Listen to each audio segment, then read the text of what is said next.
근데 이 영적 자만심의 첫 번째 특징이 자기의에 빠지는 교만입니다. 한번 따라해보세요. 자기의에 빠지는 교만. 예, 예. 제가 지난 시간에 거의 1시간 넘게 설교를 했더군요. 여러분 또 고문해서 죄송합니다. 그거 한번 들어보시면 이제 어떤 내용인지 알 거예요. 이제 두 번째는 인맥을 자랑하는 자만입니다. 자, 인맥을 자랑하는 자만. 영적으로 교만해질 때 꼭 나타나는 현상이에요. 내가 얼마나 많이 모았나, 얼마나 이끌고 있는가, 내가 얼마나 대단한 인맥을 가지고 있나. 이것이 사람이 하나님을 떠나게 되는 아주 결정적인 증상인 것입니다. 자, 오늘 말씀 한번 보도록 하겠습니다. 사무엘하 24장 1절부터 9절 말씀, 자, 같이 봉독하겠습니다. 여호와께서 다시 이스라엘 향하여 진노하사 그들을 치시려고 다윗을 격동시키사 가서 이스라엘과 유다 인구를 조사하라 하신지라. 이에 왕이 그 곁에 있는 군사령관 요압에게 이르되 너는 이스라엘 모든 지파 가운데로 다니며 이제 단에서부터 브엘세바까지 인구를 조사하여 백성의 수를 내게 보고하라 하니, 요압이 왕께 아뢰되 이 백성이 얼마든지 왕의 하나님 여호와께서 100배나 더하게 하사 내 주 왕의 눈으로 보게 하시기를 원하나이다. 그런데 내 주 왕은 어찌하여 이런 일을 기뻐하시나이까 하되, 왕의 명령이 요압과 군대 사령관들을 재촉한지라.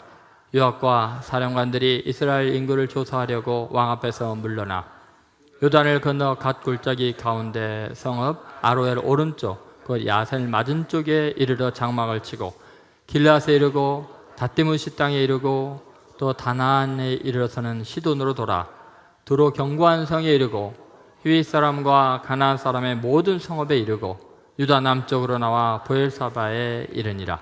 그들 무리가 국내를 두루 돌아 9달 20날 만에 예루살렘에 이르러 요압이 백성의 수를 왕께 보고하니 곧 이스라엘에서 칼을 빼는 담대한 자가 80만 명이요 유다 사람이 50만 명이었더라. 아멘. 여러분, 인맥을 자랑하는 자만, 이것이 얼마나 위험한가, 그리고 이것을 벗어나는 방법이 뭔가 생각해 보겠습니다. 인맥을 자랑한다는 것은 이 시대에 아주 보편적인 가장 중요한 힘입니다. 성공하고 잘 살려면 인맥이 넓어야 되겠죠. 보통 그렇습니다. 인사가 만사다, 그런 이야기도 하죠.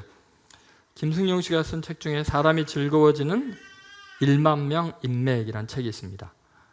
자, 무엇을 아느냐보다 누구를 알고 있는가가 더 중요하다고 이야기합니다. 인맥이 자산이고 그 인맥의 종류를 이렇게 나눕니다. 자산 인맥과 부채 인맥.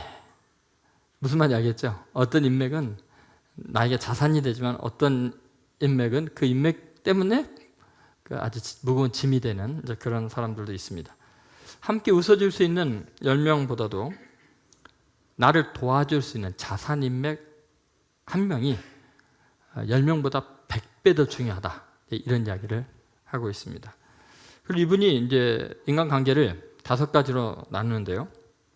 1단계는 보통 관계, 2단계는 팬의 관계, 이 중에 팬이 많이 있죠. 3단계는 아는 관계, 4단계는 친구 관계, 5단계는 믿는 관계. 근데 이분은 어떻게 지금 나누고 있냐면요, 앞에 3단계, 그냥 보통 관계나 팬의 관계나 아는 관계는 헛된 거랍니다. 전혀 도움이 안 된다. 그리고 의미 있는 자산 관계라는 것이 친구 관계와 믿는 관계다, 이렇게 이야기하고, 심지어 이제 인맥의 영역을 확장시키는 일 못지않게 확장도 중요하지만 인맥의 높이가 중요하다. 무슨 말이에요?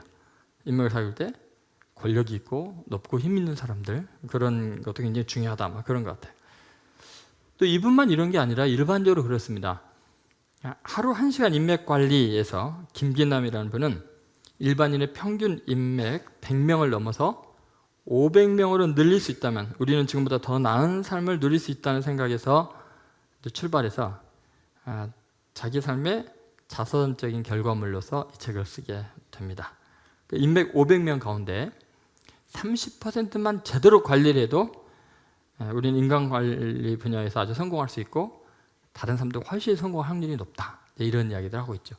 근데 지금 이분들이 하는 이야기는 세상의 어떤 삶에 있어서는 정말 맞는 말입니다.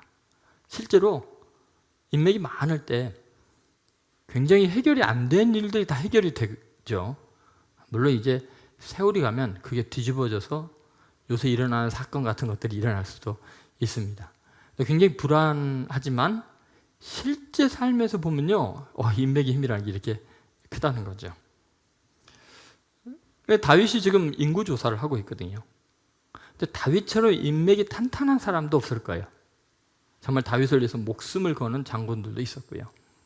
그런데 다윗은요, 그 많은 인맥과 자기를 따르는 수많은 백성들, 그 모든 사람이 있음에도 불구하고 자기가 사랑하는 그 백성들을 7만 명을 죽게 하는 일이 인맥 관리 때문에 일어나게 됩니다. 여러분, 도대체 우리가 영적인 이 자만, 인맥을 자랑하는 이 자만을 벗어나는 방법이 뭘까요? 첫 번째, 하나님으로 인맥을 관리하시게 하라입니다. 한번 따라해보세요. 하나님으로 인맥을 관리하시게 하라.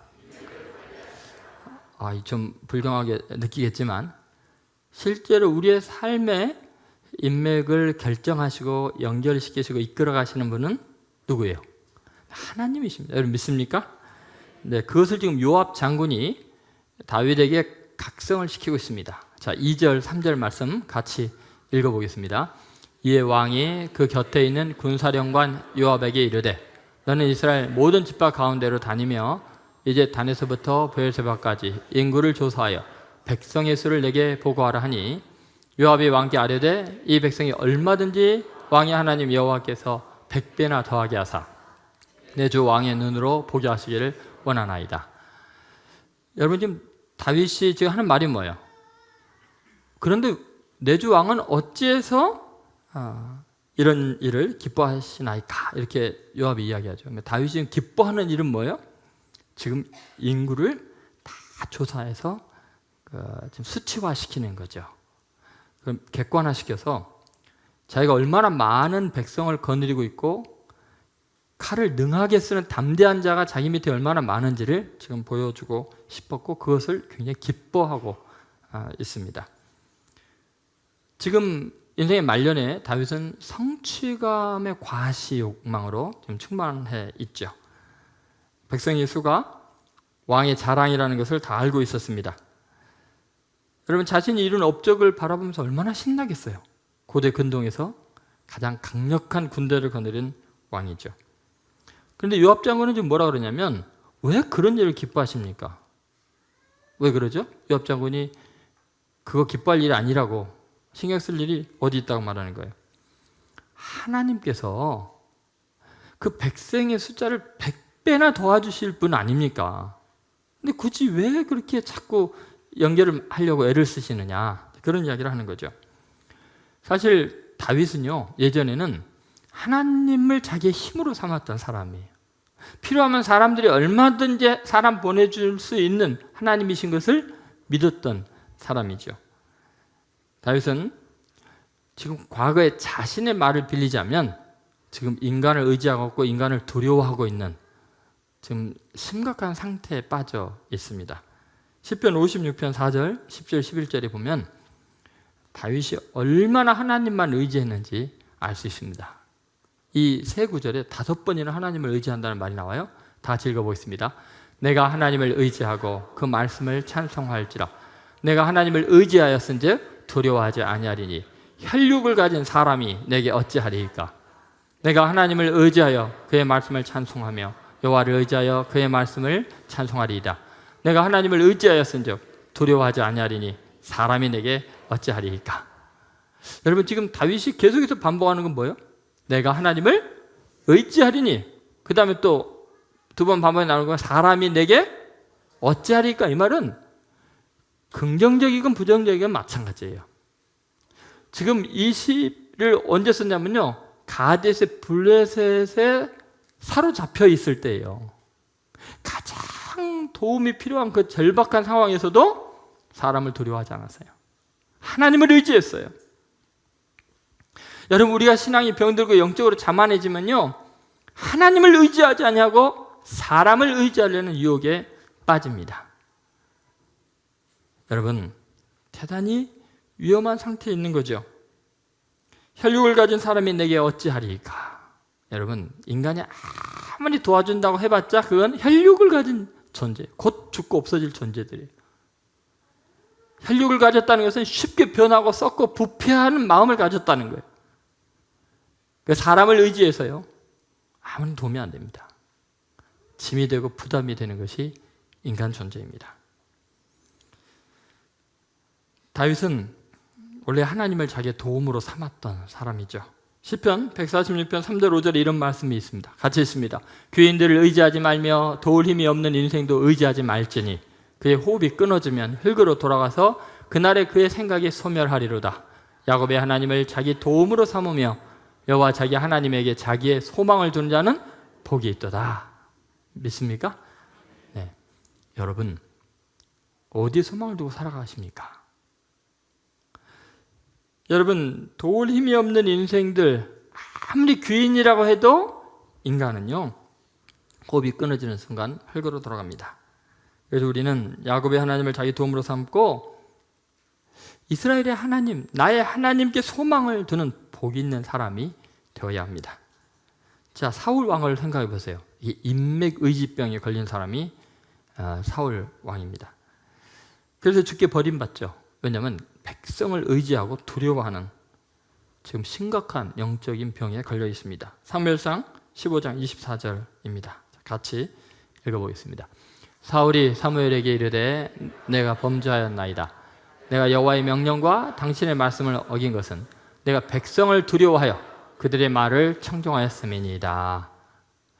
여러분, 내가 백성을 두려워하여 그들의 말을 청종했기 때문에 범죄하게 되는 거예요. 하나님의 말씀을 어기게 되는 거예요. 여러분, 절대요, 사람에게서 소망을 찾으려고 하면 안 됩니다. 사람이라는 것처럼 어리석고 간사한 존재들이 없습니다. 여러분, 사실 이 세상은 계속해서 이 이야기를 합니다. 실제로 세상 삶을 살다 보면은, 단기적으로 보면은 그 말이 맞아요. 사람 의지할 때 힘이 생기죠. 미국 카네기 공과대학에서 인생살이에 실패한 사람들 10,000명을 표본조사 했어요. 실패한 이유가 무엇인가. 그리고 추론할 수 있죠. 일반적인 실패의 원인을 학자들이 퍼센테이지를 냈어요. 연구하기 전이에요. 그 가설을 만든 거죠. 자네들이 연구해 보니까 무지가 45%, 기술 부족이 30%, 무능이 17%, 경험 부족이 8%. 그런데 막상 그 10,000명을 대상으로 조사를 했더니 의외의 결과가 나왔어요. 전문 지식과 기술이 결여되어서 실패한 사람은 15%밖에 안 되고 85%는 전부 다 인간관계에서 실패한 거예요. 실제로요, 실력이 있다고 능력이 있다고 잘 되는 사람 많지가 않아요. 인간관계 때문에 다 무너집니다. 이 통계를 얻고 연구한 사람도 깜짝 놀랐어요. 그럼 도대체 인간관계는 왜 실패하냐? 여러분, 인간관계 왜 실패할까요? 계속 추적 조사해 봤더니 네거티브 멘탈 애티튜드, 아마도 부정적 의식 구조가 문제인 것 같아요.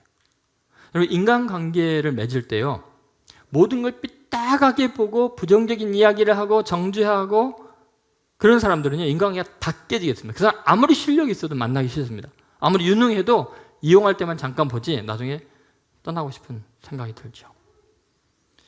이런 부정적 의식 구조가 인간관계를 실패하게 만든다는 것은 사실은 다 압니다. 그런데 본인만 모릅니다.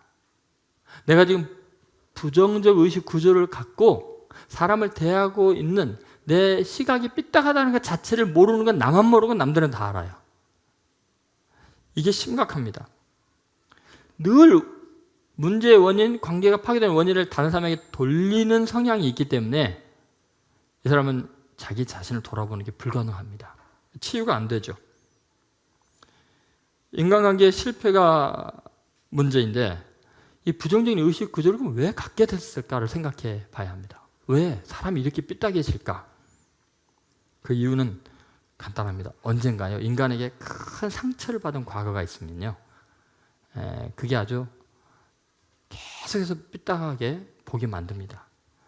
여러 번 상처를 받고 배신을 당하고 나면요, 인간이 싫어지고, 그러면서도 그걸 극복하기 위해서 인간을 더 의지하고, 더 의지한 만큼 또 상처를 받고, 이게 반복이 됩니다. 자, 원래 다윗은 어떤 사람이었어요? 하나님을 자기 힘으로 삼은 사람이었어요. 그런데 어느 날 자기 아들이 자기를 죽이려고 발라내긴 압살롬이 가장 사랑했던 아들이 충격을 너무 많이 받았습니다. 그뿐만 아니라 가장 의지했던 평생의 전쟁의 동지였고 자기가 의지했던 요압 장군이 아들 압살롬을 죽이고 왕의 명령을 어기고 협박을 했어요. 이거 다윗 충격이 너무 큽니다.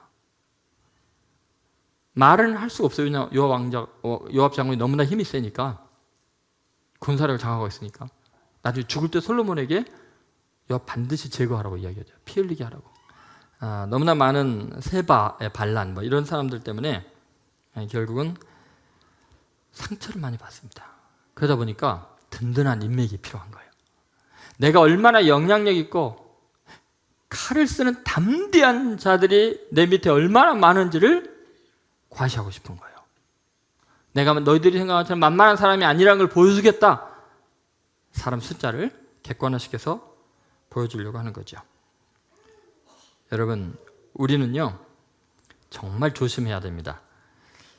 인맥의 힘을 과시하려는 유혹에서 벗어나지 못하면 영원히 사람의 노예가 됩니다. 훌훌 털어버리세요.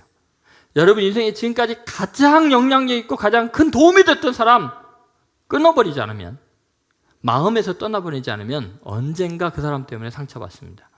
하나님을 의지하는 마음이 1%, 10%, 30%, 50% 점점 빼앗기고 어느 날 보면 하나님을 의지하는 게 아니라 그 사람을 의지하게 되죠. 그러면 추해집니다. 초라해집니다.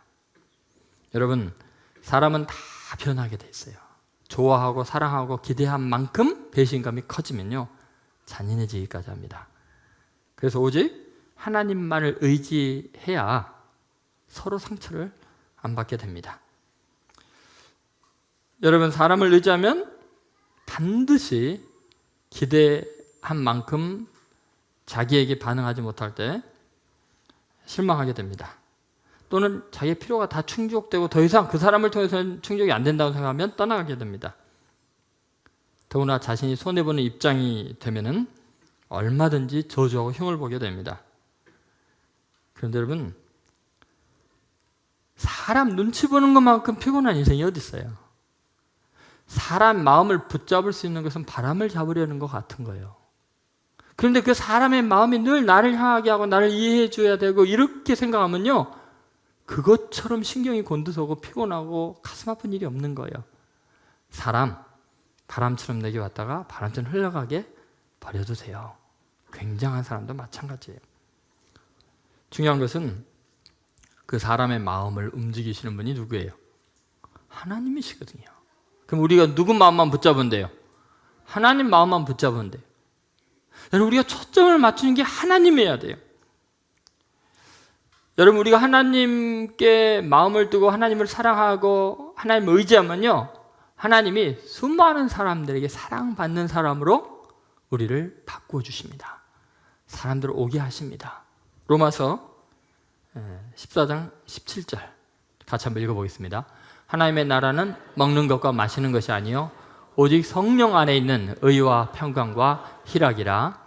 이로써 그리스도를 섬기는 자는 하나님을 기쁘시게 하며 사람에게도 칭찬을 받느니라. 자, 그리스도를 섬기는 사람은 어떻게 된다고요? 하나님을 기쁘시게 할 뿐만 아니라 어떻게 돼요? 사람에게도 칭찬을 받느니라. 여러분, 정말 그리스도를 섬기는데 인생을 걸었어요. 다시 말해서 인맥 관리를 여러분이 하면 너무 피곤해요. 하나님이 인맥 관리하시게 우리는 그리스도를 섬기고 하나님 기쁘시게 하면 사람들이 칭찬하고 따라올 줄로 믿습니다. 사무엘상 2장 7절에 이런 말씀이 있습니다. 같이 읽습니다. 여호와는 가난하기도 하시고 부하기도 하시며 낮추기도 하시고 높이기도 하시는도다. 여러분, 누가 이래요? 여호와가. 그런데 하나님이 사람을 통해서 이렇게 하시는 거예요. 그러니까 누구에게 잘 보여야 되겠어요? 하나님이 인맥 관리 하시게 해야 돼요. 오늘부터 여러분 인맥 관리 최고의 전담사로 하나님을 임명하시기 바랍니다. 주님, 저는 주님 섬길 테니까 제 인맥을 알아서 해 주시옵소서. 사람을 쫓아다니지 말고 하나님을 쫓아다니면 사람이 따라오게 돼 있습니다.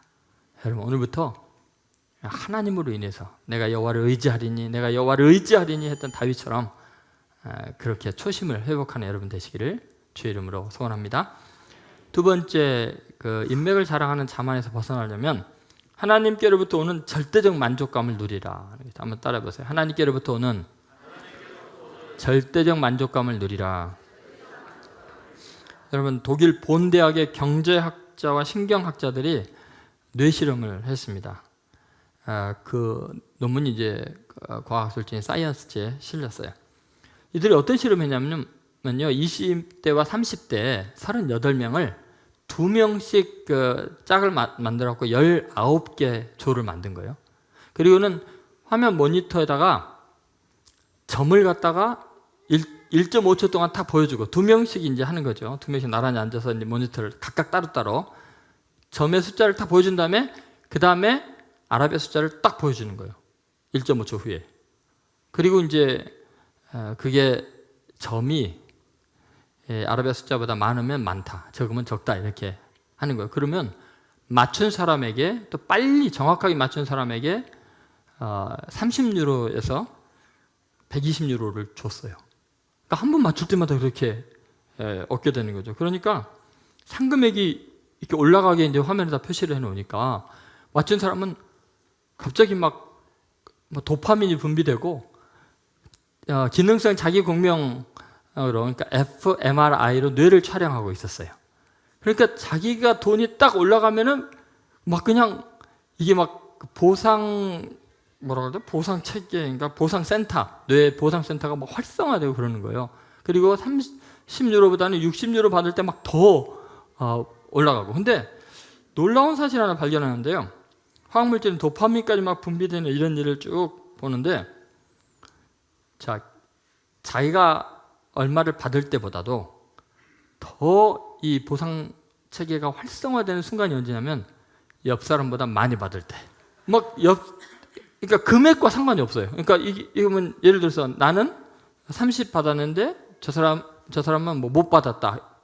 이러면 이제 30 차이잖아요. 근데 나는 120을 받았는데 저 사람은 30 받았다 하면 막 좋아서 죽는 거예요. 그러니까 이 차이가 클수록. 그래서 이제 보니까 사람들이 공동의 성공보다는 나만의 성공에 더 만족감을 느낀다는 것을 알게 됐어요. 연구에 참가한 경제학자인 아민 포크 본대학 교수가 이런 말을 했어요. 개인의 성취감이나 만족감 등을 결정하는 가장 중요한 요소가 절대적 수입 액수라고 가정하는 전통 경제학 이론을 뒤집는 결과였다는 거예요. 전통 경제학은 우리가 절대적으로 그냥 내가 어느 정도 수입이 되면 그걸로 만족하고 이럴 줄 알았더니 인간이 만족하는 것은 내가 수입이 적어도 저 사람보다 많으면 행복한 거예요. 상대적 액수, 이게 중요했던 거죠. 그래서 신경과학자의 번 웨버 교수가 결론을 이렇게 맺었어요. 남성에게 가장 큰 자극은 바로 사회적 경쟁이다. 여러분, 우리가 하나님께서 다 누리게 했다고 만족하지 못해요. 진짜 우리의 죄성이 뭐냐면 나는 조금 성공해도 남보다 더 성장했으면, 더 성공했으면 그걸로 막 행복해하는 못된 죄성이 있는 거예요. 여러분, 다윗은요 지금 고대 근동에서 가장 강력한 왕이에요. 그럼 그 다윗에게 대항할 왕이 없어요. 그러면 그걸로 할렐루야 아멘 하고 끝내야 되는데 왜 계수하냐고요. 왜 수치를 보이려고 하냐고요. 왜요? 니네들 몇 명이야? 그러려고 하는 거예요. 여러분, 지금 자기를 따르는 이들에게도 니네들 옆장군 너 밑에 휘하 몇 명이야? 나는 이만큼 많아. 제압하는 거죠. 만족감을 극대화시키고 있는 거죠. 여러분, 우리가 교회를 개척하면서 숫자에 연연하지 마세요. 제가 개척할 때 참 마음은 뭐였냐면 정말 행복한 교회 하고 싶었어요. 소수의 사람이라도 주를 사랑하는 사람들과 함께 복음을 전하면서 사랑하면서 복음을 전하는 거죠. 근데 제가요 며칠 전에 집사람이 TV를 빨리 보라 그래서 이제 봤더니 저랑 동갑인 목사님이 어마어마한 대학교에서 친한 목사거든요. 열정적으로 막 어마어마한 스텝과 장비를 가지고 수천 명이 있는데 설교하는 걸 봤는데 제가 갑자기 기가 죽고 우울증에 걸렸어요. 그렇게 목회를 나보다 잘하는 것 같지도 않은데. 그래서 제가 낙심을 해갖고 아니 이게 뭐야 하고 이야기를 했더니 집사람이 저 뭐 하는 짓이냐고, 회개하라고. 회개했어요. 초심을 잃지 않으려고요. 여러분, 사회적 경쟁의 희열을 느끼는 것이요, 영역이 따로 없습니다. 성역이 따로 없어요. 종교적인 영역, 정치, 경제, 문화, 예술 다 인간의 죄성이 그래요. 그럼 어떻게 이걸 극복할 수 있을까? 이게 본성인데, 죄성인데 오직 하나님께로부터 오는 절대적 만족감이 있어야 됩니다. 사람들이 인기를 의지하기 시작하면요, 비참해집니다. 크나큰 인간관계의 상처를 주고받게 돼요. 오직 하나님만을 높이고자 하는 마음이 있으면요, 이건 뭐 절대적인 만족감이 가능합니다. 자신을 높이고자 하면 늘 불안합니다. 그런데 주님만 높이기를 원하면 늘 평강이 가득합니다. 여러분, 만약 인간 관계를 넓히고 많은 사람이 내 휘하 있는 것으로 행복하려고 하면요, 무슨 일이 일어나냐면 그 사람들 다 죽이게 됩니다. 지금 다윗이 백성의 숫자 세면서 그들을 자랑으로 삼고 인맥을 자랑으로 삼다가 7만 명을 죽였잖아요. 하나님을 사랑할 때는 이스라엘 백성을 다 살린 사람 아니에요. 그런데 사람에게 인맥을 자랑하려고 하면 자기가 의지하고 자랑거리 다 죽이게 돼 있어요. 하나님은 우상을 용납하지 않아요. 여러분, 꼭 기억하세요. 다윗이 그렇게 고백했어요. 주여, 내가 무엇을 바라리요? 나의 소망은 주께 있나이다. 하늘에서도 땅에서 주밖에 나의 사모할 자 없나이다. 여러분, 오늘부터요, 정말 하나님만으로 절대적인 만족감을 누리시기 바랍니다. 오늘 다른 것들 다 떨어져 버리세요. 그러니까 여기 오신 분들 중에 내가 여기 안 나오면 우리 목사님 시험에 들 텐데, 아무 걱정 안 하셔도 돼요. 그냥 자유롭게 떠나가세요. 편하게 여러분이 행복하고 즐거운 신앙생활을 하셔야 돼요. 하나님께만 소망을 두는 그런 목회자가 되려고 제가 부단히 이런 말씀을 통해서 스스로에게 외치고 있습니다. 세 번째, 인맥관리보다 사명에 충실하다. 한번 따라해보세요. 인맥관리보다 사명에 충실하라. 여러분, 이렇게 인간관계의 열매에서 상처를 주고받는 이유가 뭘까? 다윗이 왜 이렇게 백성의 수를 계수하면서 자만심에 빠져서 하나님보다 사람들을 의지한 것일까요? 여러분, 지금요, 다윗은 그동안 반란을 어떻게 했어요? 다 평정했어요. 이제 인생의 마지막 단계에 이르렀어요. 이제는 할 일이 없어요. 쉬는 시간입니다. 왕의 직책은 있는데 왕으로서 할 일이 없어요. 사명이 없어졌어요. 예전에 다윗은요, 늘 백성들을 블레셋으로부터 그 밖에 고대 근동의 다른 강대로부터 지키려고요, 하나님의 싸움을 싸운 사람이에요. 내 사명감을 맞닥뜨리고 살았던 사람이에요. 그런 사람들은요, 인맥 관리할 시간이 없어요. 지금 자기에게 주신 사명에 집중해서 감당하고 하나님을 기쁘시게 하기 위해서 정신없이 돌아다니던 사람인데, 사람이요, 할 일이 없으면요, 하나님께 주신 위대한 사명을 잃어버리면요, 할 일 없이 누가 나 어떻게 생각하나 그거 계속하고 있어요. 그 사람이 나를 어떻게 생각하나? 왜 이런 문자를 보냈을까? 그 사람 왜 나한테 요새 전화가 없는 걸까? 그 사람 나를 흉보는 거 아니야? 할 일이 없어서 그러는 거예요, 여러분. 주의 복음을 전하고 주님의 나라 영광을 최전선에 쌓은 사람은요, 뒤에서 욕하는지 뭔지도 몰라요. 욕해라, 난 바쁘다, 난 할 일이 많아 죽겠는데. 지금 주님이 주신 사명과 비전을 위해 달려가기도 바쁜데 니네 뒤에서 맨날 그래봤자 고맙다, 나 때문에 니네 인생을 투자해줘서 그러고 말지요. 여러분, 다윗이요, 지금 할 일이 없어, 할 일이. 그러니 그 백성들을 세라고 9개월 20일인가요? 그 어마어마한 날 동안에 그 군사를 다 동원시켜서 그 짓을 하고, 그러니까 하나님이 주신 평안 안에서 더 위대한 일을 꿈꾸지 못하면 이렇게 되는 거예요. 여러분, 교회가 왜 내부에 분란이 많고 나라와 민족이 왜 시끄러우냐? 하나님 주신 위대한 인류를 향한 꿈과 비전이 없어서 그래요. 복음을 전하고 하나님 나라를 이루고 국민의 가치관을 새롭게 하고 힘들고 어렵고 가난하고 병들고 죽어가는 세계 많은 사람들을 살리고자 하는 하나님의 그 피눈물 나는 통곡 소리를 들으면서 그분을 기쁘시게 하기 위한 비전이 없으면요, 사람이 나를 어떻게 생각하나, 그 사람 요새 왜 나한테 연락을 안 할까, 혹시 나한테 삐졌나, 이런 생각이 나고 있는 거예요.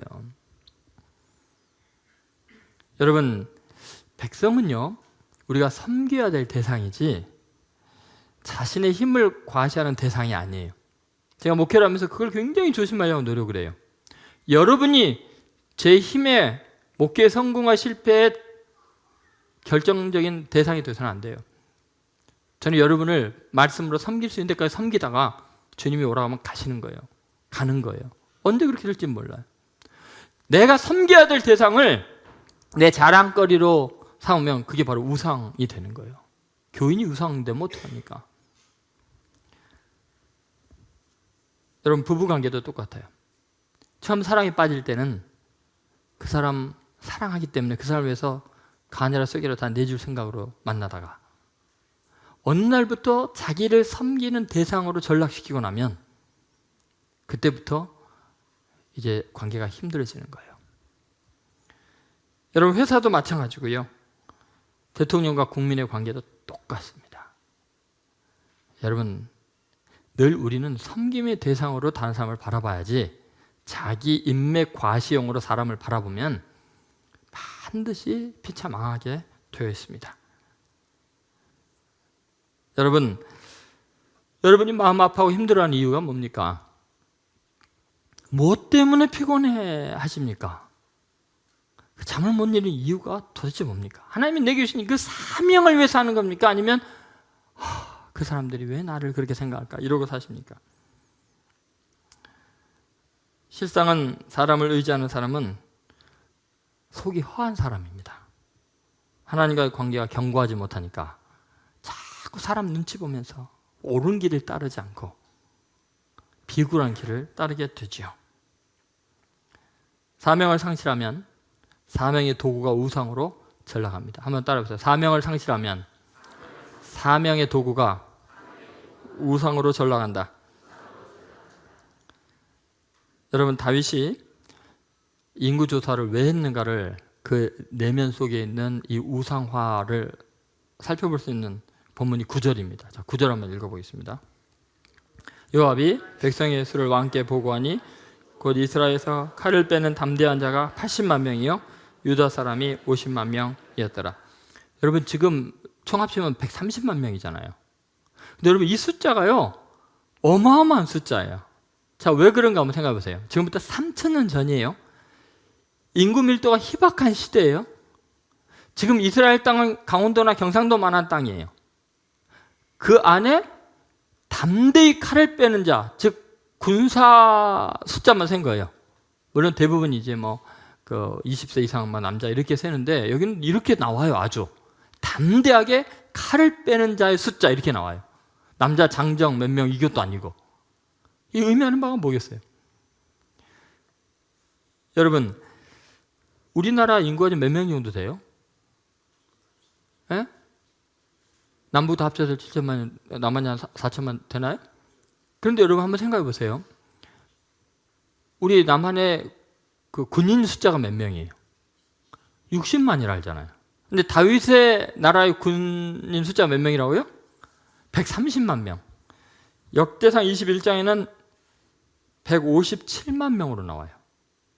그러면 경상도만한 땅에 지금부터 3,000년 전에 칼을 담대히 빼는 자의 숫자가 130만 명, 157만 명 하면요, 이거 지금 정상이 아니에요. 정상이 아니에요. 숫자 세는 기준도 지금 그렇고요. 우리나라가 지금 군사적으로는 세계 10위권에 들거든요. 군사 강국으로. 그럼 지금 다윗은 지금부터 3,000년 전에 130명 칼을 담대히 빼는 자면요, 지금 고대 근동에서 아무도 못 건드려요. 지금 다윗은 하나님을 의지하는 마음이 다 떠나가 버렸어요. 이 군사력과 인맥을 자랑하고 의지하면서요, 신앙을 다 지금 잃어버리고 있는 거예요. 예배를 잃어버렸어요. 그래서 나중에 회복하는 방법도 예배를 회복하는 거죠. 여러분, 사명과 대조되는 이 모든 것들은 허망하기 짝이었습니다. 요한일서 2장 16절 같이 읽겠습니다. 이는 세상에 있는 모든 것이 육신의 정욕과 안목의 정욕과 이생의 자랑이니 다 아버지께로부터 온 것이 아니요 세상으로부터 온 것이라. 그 천하의 다윗이 지금 세상적인 욕망으로 가득 찬 거, 이게 영적인 자만 때문에 이런 일이 옵니다. 이제 여러분, 하나님만 자랑하십시오. 그리고 하나님께서 위해서 부르신 부름의 상을 위해서 그냥 달려가는 거예요. 누가 뭐라 그래도. 예레미야 9장 23절 24절 같이 한번 읽어보겠습니다. 여호와께서 이와 같이 말씀하시되 지혜로운 자는 그의 지혜를 자랑하지 말라. 용사는 그의 용맹을 자랑하지 말라. 부자는 그의 부함을 자랑하지 말라. 자랑하는 자는 이것으로 자랑할지니 곧 명철하여 나를 아는 것과 나 여호와는 사랑과 정의와 공의를 땅에 행하는 자인 줄 깨닫는 것이라. 나는 이 일을 기뻐하노라. 여호와의 말씀이니라. 여러분, 세상의 헛된 지혜, 그 다음에 용맹, 부요함 자랑하지 말고 뭐를 자랑하라고요? 내가 하나님을 아는 것과 하나님은 사랑과 정의와 공의를 행하는 분임을 알고 그 사명을 감당하는 것, 그것이 우리가 해야 될 일입니다. 자, 예수님을 이제 마지막 생각하고 말씀 마치겠습니다. 우리 주님은 딱 한 분, 유일한 청중 하나님밖에 안 바라보셨습니다. 그분들로 충분했어요. 백성들이 왕으로 모시려고 막 쫓아다니고 오병이어 기적 때도 그랬고요. 다 도망가셨고요.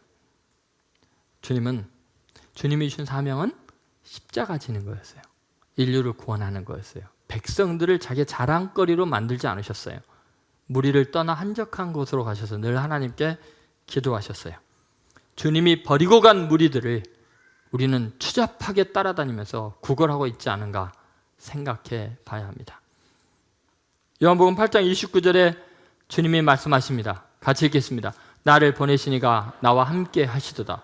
나는 항상 그가 기뻐하시는 일을 행함으로 나를 혼자 두지 아니하셨느니라. 여러분, 나를 보내시니가, 사명이 있는 사람은 하나님이 함께 한다는 거예요. 나는 항상 그가 기뻐하시는 일을 행함으로. 여러분, 그거에만 초점해서 하나님이 기뻐하는 일을 행하는 데 초점이 있어야지 나를 어떻게 알아주느냐에 그거 왜 관심을 기울이냐고요. 훌훌 털어버리세요. 하나님이 나를 기뻐하시는 일을 행함으로 하나님이 나와 동행하시는 거예요.